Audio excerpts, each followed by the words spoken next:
A stunning new report from the Brennan Center for Justice finds Republican state lawmakers have now introduced 361 bills to restrict voting rights across 47 states. Restrictive bills are now moving through legislatures in 24 states, and 29 bills have already been passed by at least one chamber of state houses. Early on Thursday morning, the Republican-controlled Texas Senate approved a bill to limit early voting hours, ban ballot drop boxes, end drive-through voting, and allow poll watchers to videotape voters. This is one of just 49 bills to restrict voting being considered in Texas. This comes just a week after Georgia's Republican Governor Brian Kemp signed a sweeping elections bill that adds new voter ID requirements, severely limits mail ballot drop boxes, and rejects ballots cast in the wrong precinct. One provision would even make it a crime to hand out food or water to voters waiting in line at polling places. Governor Kemp signed the bill behind closed doors below a picture of a slave plantation. He was surrounded by 6 white men. Democratic State Representative Park Cannon, who is African-American, knocked on Kemp's door, saying the public deserved to witness what was happening. Cannon was then arrested by several Georgia state troopers, dragged through the Capitol, and pushed into a patrol car, even as she shouted that she was an elected official.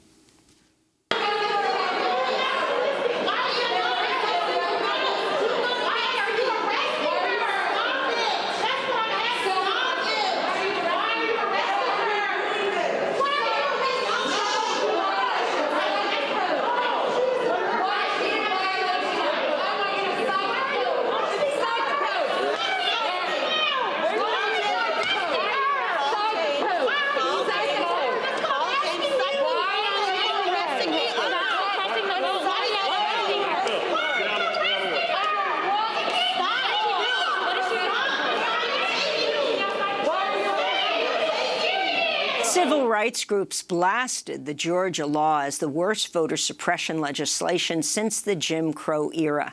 Meanwhile, a number of major corporations are finally speaking out against the crackdown on voting rights. On Thursday, American Airlines, which is based in Texas, announced it's strongly opposed to the Texas bill, as well as others like it. Coca-Cola and Delta, which are both based in Georgia, have come out against the Georgia law, but only after it was signed by the governor.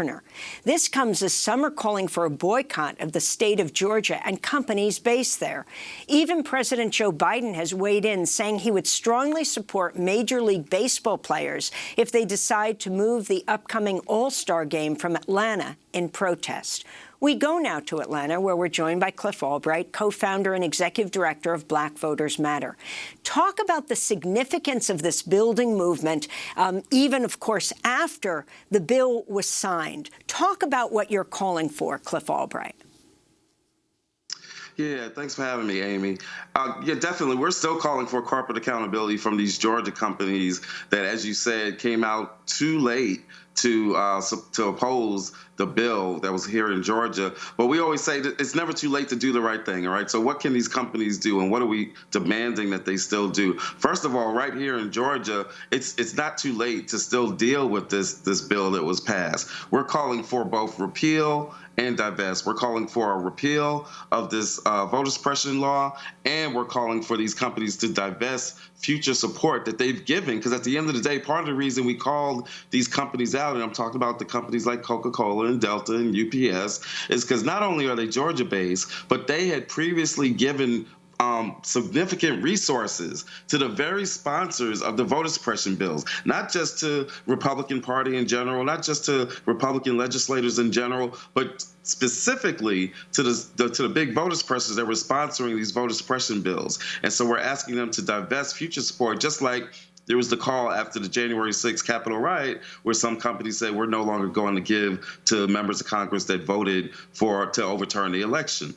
So those are the Georgia-specific concerns, but we're also very much aware and in partnership with these movements in other states. I was just in Texas, as you know, for the past week. And so part of our calls and demands here in Georgia are, one, that these companies support aggressively support with concrete actions the passing of H.R. 1 and H.R. 4, because at the end of the day, if those had been in place before this wave of suppression bills that you just talked about, that the Brandon Center has done analysis on, if H.R. 1 and H.R. 4, and again, that's the For the People Act and the John Lewis Voting Rights Act, if they were in place, then we wouldn't be having this conversation right now. The other thing that we're asking, in the spirit of recognizing that this is a national movement, is in each of the states where we do our work, we're asking that the coalitions acknowledge and call for support for the other states. So right here in Georgia, our demands for Coca-Cola and Delta and the other companies is that they also speak out, that they do in the other states what they epically failed to do here in Georgia, that they actually speak out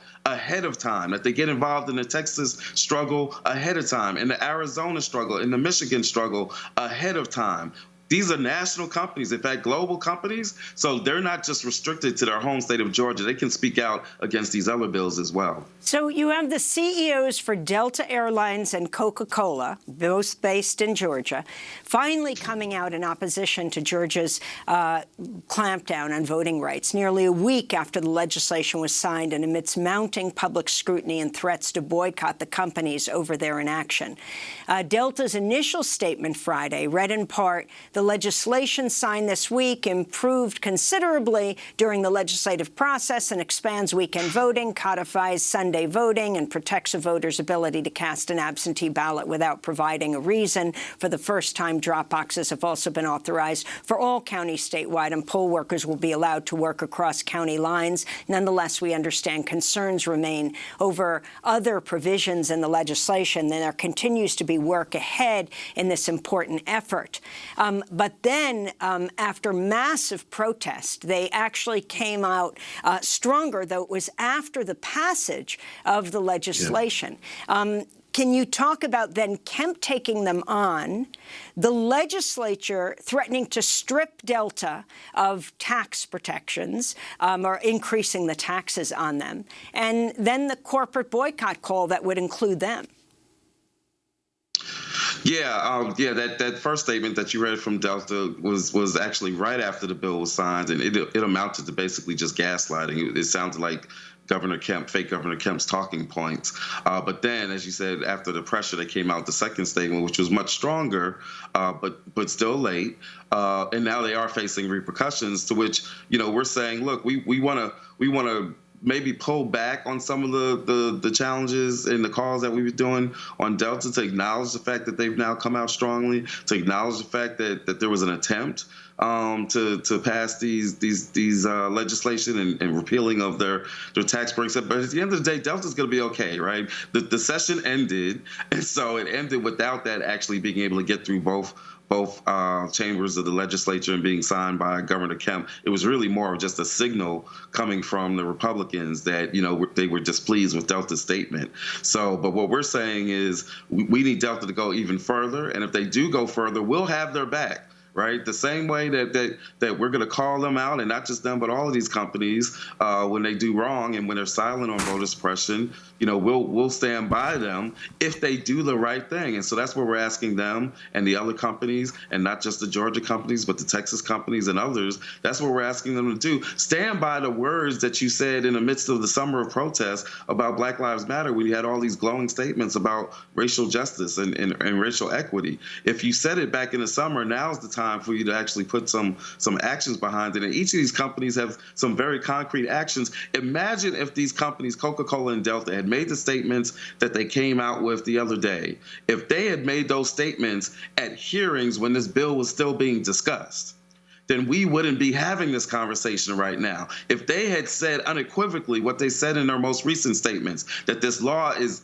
unacceptable. Both companies said that. This law is unacceptable. If they had said that a week ago, then we wouldn't be sitting here discussing the fact that that bill had actually passed. Imagine if every Fortune 500 company came out with a statement that was as strong as what the Black executives, the 72 Black executives, came out with the other day on Wednesday in their full-page page ad in a major newspaper. Imagine if all Fortune 500 companies came out that unequivocally, that passionate, that clear about you. There is no middle ground. There is no both sidism. And so that's what we're saying to these companies. If they wanted to squash this legislation, it would have been squashed. If they wanted to put their full weight behind H.R. 1 and H.R. 4, then H.R. 1 and H.R. 4 would already be passed. That's what we're demanding of them. Okay, so let's talk about H.R. 1 and H.R. 4. Explain what each are. And there we're talking about in Congress, in the U.S. Congress, federal laws. Right. We're talking about, so H.R. 1, the For the People Act, is basically the act that has a wide range, the most sweeping voting rights and voting access bill since the 65 Voting Rights Act. It would deal with, some of the things that are included in this Georgia bill. It would guarantee, days of early voting. It deals with restoration of voting rights. It deals with voter registration processes. It basically would create some standards by which we can actually make the 15th Amendment mean something, right? That we've got this right to vote, and so that's what's included in the For the People Act. And then for H.R. 4, the John Lewis Voting Rights Advancement Act, is basically the enforcement part. It's the reestablishing parts of the Voting Rights Act that had been stripped away, that had been gutted by the Supreme Court in the Shelby decision back in 2012. Which, by the way, at the time, Justice Roberts, made the case that, the country has changed, right? That we're not seeing these sweeping attacks against voting rights. We've got a black president. And so, here we are in 2021, again, with all of these bills going across 47 states, over 360 bills. And it's not just like it's this year. This has been happening consistently since the gutting of the Voting Rights Act. That's why we need H.R. 4 to restore the Voting Rights Act. If those two bills were actually law, then right now, the vast majority, I think the Brennan Center said this as well, the vast majority of what these state proposed bills are trying to do would not be possible. So you have the children of three prominent civil rights leaders who have condemned Georgia's business leaders for their silence on the voter suppression efforts. They wrote a joint letter. They are Bernice King, the daughter of Dr. Martin Luther King. They are Al Vivian, the son of Reverend C.T. Vivian, and John Miles Lewis, the son of the late Atlanta Congressmember John Lewis. In that letter, they said the failure of corporate leaders across our state to live up to their racial equity commitments made in the last year disregards and disrespects our father's tireless work and jeopardizes the soul of Georgia and the promise of democracy. If you can talk about the significance of this, and then is Black Voters Matter supporting a corporate boycott? I know there's a division within the pro-democracy community in Georgia. Stacey Abrams not yet there for calling for this corporate and state boycott. But religious leaders yesterday coming out, holding a news conference in Atlanta, calling for a corporate boycott. Yeah, no, I'm glad you read that letter and that you put it together with that question about boycott, because it's important to note the role that those leaders, the role that the spiritual community, that our church community played, in the previous iterations of the civil rights movement, right? Previous boycotts, of course, we're all familiar with the Montgomery bus boycott, and connecting that to this current question of boycott, because, at the end of the day, and there's something to be said about boycotts require sacrifice, right? Any of our friends in the labor movement can tell us about that, right? But at the end of the day, we're already experiencing the economic consequences, right? We're already experiencing the economic repercussions of Jim Crow, of structural racism, right? And so the question isn't whether or not we're going to face some kind of consequences, or if there's going to be some kind of backlash in terms of like jobs and economic growth. We're already experiencing that. And so, we're always in a situation of having to choose between, do we take the sacrifices? Even when you look at the protests of the summer, the question was, do we risk our lives by going out and doing protests against police violence in the midst of a pandemic?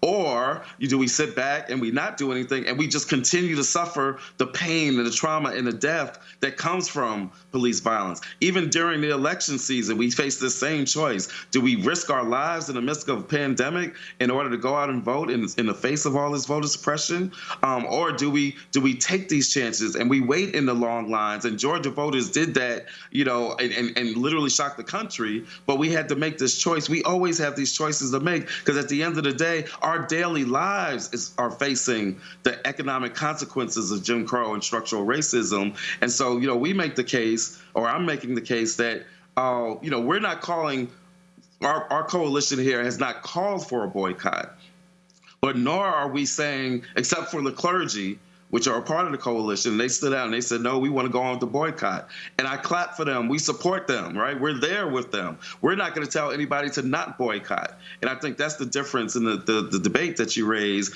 is that, we're not calling for it, but we're not standing in the way of it. And if some of our friends and colleagues or individuals even do it, then we support that. We support the Major League Baseball Players Association in the debate about whether or not the All-Star game should be moved from Georgia. In fact, we're going to be reaching out to some other sports leagues and conferences and organizations that are going to be traveling to states like Georgia and Texas and reaching out and saying, look, you see what's going on. And so, yes, there is this debate. And I think at the heart of that debate, what we all have in common, and this is important, because it's not a thing where, there's a major fight going on, because what we all have in common is that however we structure a boycott, or however we structure calls for companies or leagues to not travel to Georgia or Texas or someplace else, that we've got to do it in a way where we're cognizant, where we're aware, and we're thinking about what the repercussions can be. We believe you can have the best of both worlds, right? We believe that if the All-Star game doesn't come to Georgia, guess what? Some of those resources that they might have put in Georgia, they can still send to Georgia to support getting photo IDs, right, in case we don't repeal this act, to support some of the mobilization that's going to need to take place. So it's not as if saying that you're not going to travel here, it means that you're not going to support those marginalized and vulnerable communities that at the end of the day are going to be most impacted by the voter suppression. Cliff Albright, I want to thank you so much for being with us, co-founder and executive director of Black Voters Matter. Coming up, Oregon Governor Kate Brown on her efforts to expand vote by mail, a practice used in Oregon for decades. Stay with us.